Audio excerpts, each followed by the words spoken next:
Welcome to Financial Repression Authority's Roundtable Insight, where the best fund managers, economists, and industry leaders discuss the key investment issues and challenges in the current macroeconomic environment. Hi, welcome to FRA's Roundtable Insight. This is Richard Bernoulli. Today we have Ira Harris. Ira is an independent floor trader, successful hedge fund manager, global macro consultant, trading foreign currencies, bonds, commodities, and equities for over 40 years. Also, he was a CME director from 1997 to 2003. Welcome, Ira. Richard, well, thanks for being patient with me and having me back again. Great. And so I thought we'd begin today with a discussion of your interview with Rick Santelli back in February of 2016. At that time, you mentioned the gold and bonds were better plays than the Chinese yuan. And since then, I think you referenced gold as being 18% higher, and also referencing a shift in asset classes taking place. So that would be great to get your insight on that. Yeah, and this is always a cautious zone for me to do this. But sometimes you just have to go back and look at things that you've said to weed out all the noise that crowds the world of finance and the discussion that takes place. So yes, on February 1st, 2016, I had done a hit, which is available on by Googling, you can find it, with Rick Santelli, and it was the Monday after a weekend. I mean, it was a scheduled interview, and what took place over that weekend is that what I call the four horsemen of the global macro world, people by the way, I hold in very high regard for their analytical ability, David Tepper, Einhorn, Kyle Bass, and George Soros. These guys came out and made comments over that weekend. It got a lot of media play that they expected a 30% depreciation in the Chinese yuan because of all the things, the debt issues in China and things that were taking place. And on that Monday morning with Santelli, I just discussed that that's a difficult trade for a lot of people to make. And that, that if you thought that was going to take place, if you thought, again, the emphasis on if you thought, and all the ramifications that would come with it, then I would rather be long bonds, all kinds of bonds all over the world, sovereign debt, but not corporate, and gold. And it raised Rick's eyebrows. He said, why? I said, well, because if the Chinese yuan, and at that time it was trading, I'm looking at it right now on my machine, was trading about 6.58, which was okay level. It was, had certainly weakened over a period of time from where it was down at 6.1. So I said, if you're looking for a 30% depreciation from these levels, the impact on the globe will be massive deflation. Because if the Chinese were depreciating that much, that means that they'd be shoving exports out as fast as they could, and it would really put downward pressure on prices all over the world. And we already know we had too much slack in the global economy, and that would be the impact. And I would own the gold because it's deflation that will force the hand of central banks to panic. We are now at 0 to negative interest rates. And the central banks, people say they fear inflation. No, they don't, not at this point in time. We go back to Ben Bernanke talking about the lessons of 1937, and that's the fear of deflation. Central banks fear what happened in Japan for the last 20 years. The fear of deflation weighs upon them.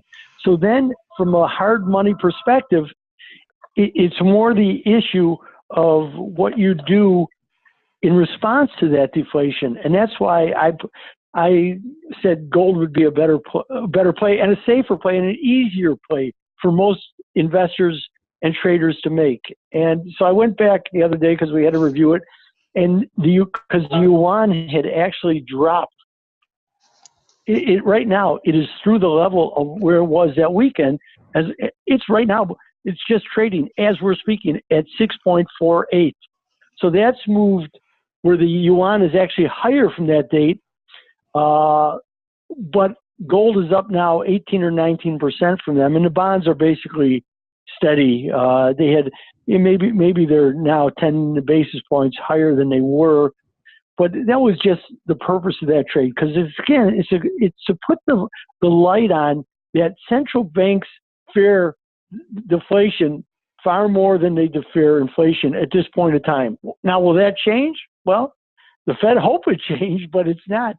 It's not changing. You know, we heard Mario Draghi this morning.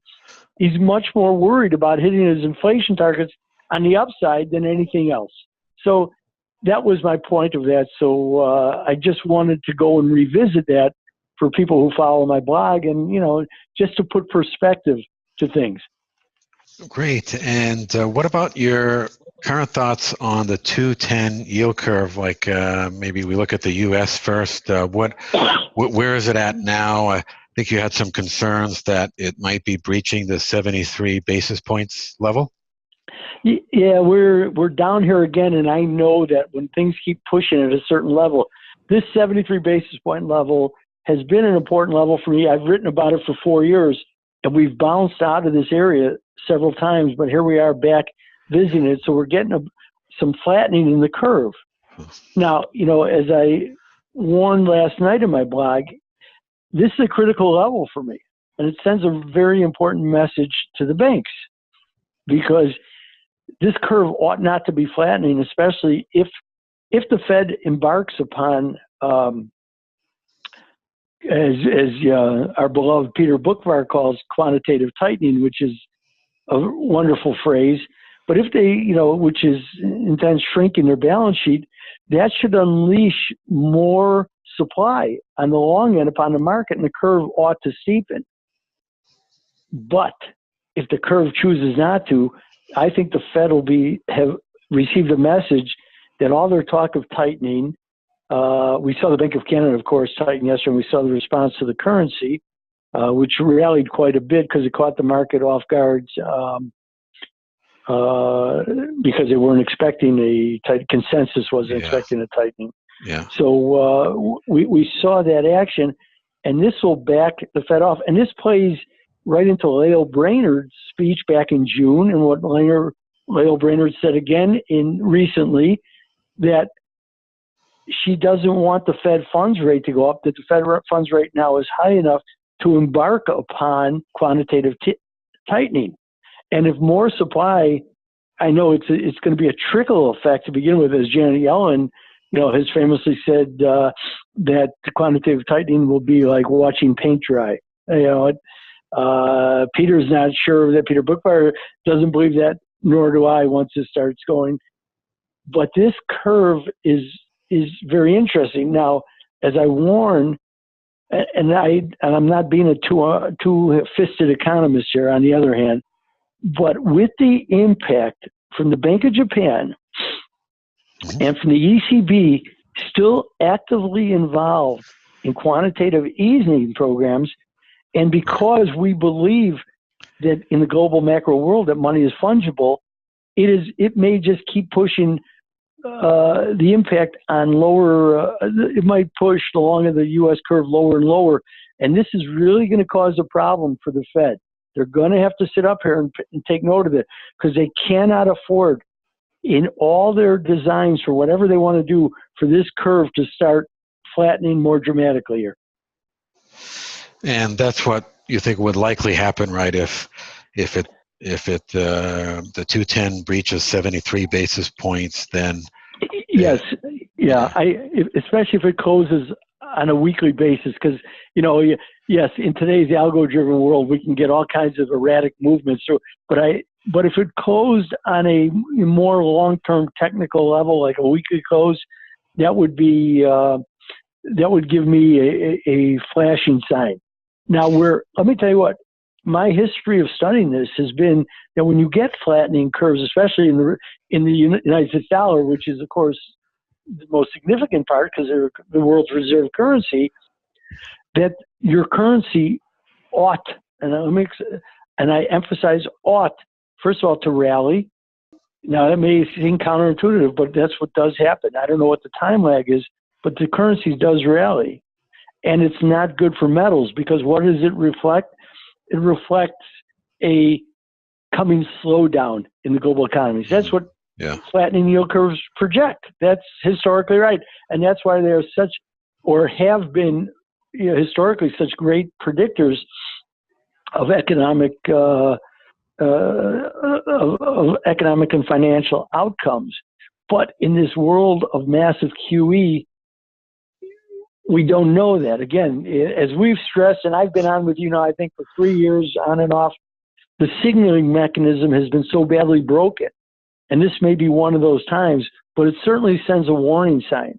And the warning sign this time is, and this will be interesting, because if I'm right, this time the dollar will not rally and the gold will not break. It may have an initial, but there won't be any significant damage done to these price levels, because the Fed will be in a very difficult situation as to how to respond to this, because, with interest rates at 1.25%, it's not like they have all that much latitude on that end. So this gets very interesting. We are at very interesting pivotal points, and we're going to wait to see the way this unfolds. But the market dynamics are telling us that we're at very precarious points. Yeah, and we also talked yesterday on the program show in terms of the what's happening by China on the Silk Road and the sort of rally in base metals over the last 1 year or so, 1 year period. So that, I mean, in the old world, I guess that could base metals, precious metals, you're saying, could fall, but now, because of all the distortions and new factors such as China's development, we could still see that trend of rising base metals and precious metals? Well, yeah. I mean, we're still trying to figure this out as we've watched copper rally here, and I've been suspect about the copper rally, but now, between Hurricane Harvey and now you have Irma, so there's going to be a lot of rebuilding, and the copper prices were already moving higher, so we might see some of that fall out from that. Yeah, the China, one belt, not one belt, one road, one belt, one road. The Silk Road, the initiative, the Silk Road, which, yes, it certainly has had some impact, but the way the Chinese securitize some of their debt is with commodities, which I'm a big fan of. I think that there should be gold-backed bonds. How this hasn't taken place is beyond me. And I know my friend Bosco up in Canada, who lives probably not far from where and is up there, and he's been working on this, because he makes markets for people's gold coins, and he's been very interested in this. But this is significant. These are significant events that are taking place here, and part of the rally may be that the Chinese are securitizing a lot of commodities, and that puts a floor under the pricing and keeps them in demand. The problem is that when you use commodities for securitization, if you haven't priced them, meaning, if you pledge me 100 ounces of gold and you've given me too big a haircut on it, then I'm not really protected if gold prices collapse. But it's certainly, if you figure out the right ratios, it does work. And are we embarking upon this? I don't know as of yet, but we are certainly seeing some interesting responses to all this. And as you mentioned earlier about the central bank policies of Europe and Japan factoring into this thinking, do you still see their monetary policies as staying the same, like the current program of 60 billion euros per month by Europe? Do you see that changing? Well, I think about that, and Peter and I have actually disagreed because he thought you were going to see an earlier statement from quantitative tightening, but he was dead right on target in saying that it would probably come in October after he shifted a little bit after Draghi at Jackson Hole. And from what Draghi talked about today in his press conference, recalibrating in the October meeting, which fits Peter's timetable now, Peter Bookfire. So I don't know. I think it's a ruse, but we'll see. I think it depends on many things. Number one, I think that Mario Draghi is hoping, as Abraham Lincoln would say, he's fervently hoping that Merkel and the CDU do very well in this election because it'll give him more latitude because Merkel has been running protection for Mario Draghi and his whole quantitative easing plan from day one. So the stronger she is, the more comfortable he is. So we'll see the way this election comes out. It'll play upon that. I still say that Mario Draghi, and that's been my premise, and I'm sticking to it, he has a far different agenda than the Fed does or the Bank of Japan because he has a political agenda, and his political agenda is how to craft a Eurozone bond because it'll take a Eurozone bond to create a truly unified European financial system. And therefore, the bigger he builds that ECB balance sheet, the more the chances that he's going to be able to synthetically create a Eurozone bond. And to continue building that balance sheet, if the ECB is running out of bonds to purchase, could it expand or broaden, if you will, to include German equities? Well, that's a very good question, and Draghi was actually asked that question today, and of course, in typical Mario Draghi, he danced like he was Fred Astaire, Okay. Really didn't give an answer. Yeah. Could he? He said they hadn't discussed it.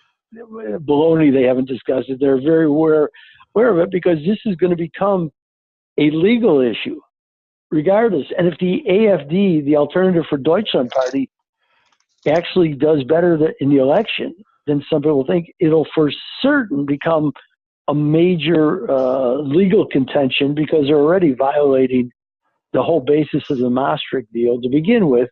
But everybody, has looked beyond it because Mario Draghi's real mandate is preservation of the euro. And he said that in July of 2012.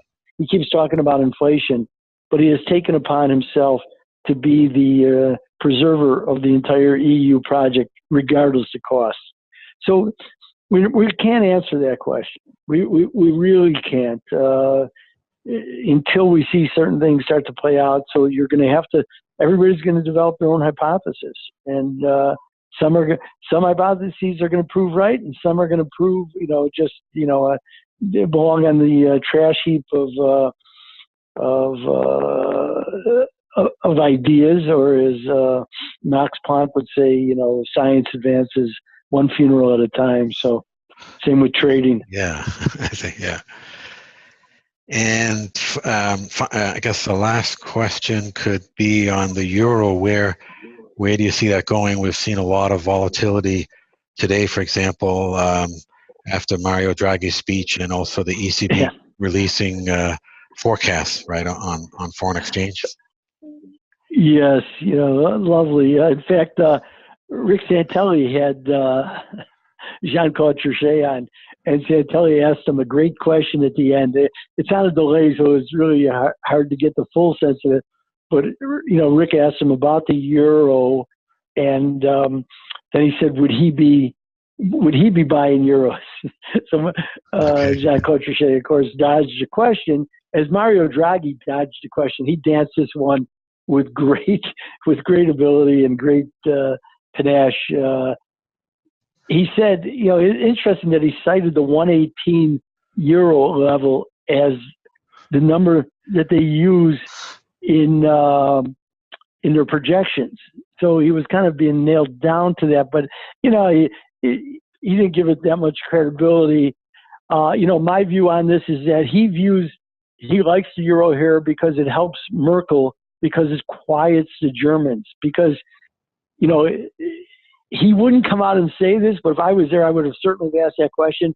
And the question is this: does the strong euro represent the successful policies of the ECB? Which, of course, you know, Draghi pats his own self, and that's what he would say if asked it in that fashion.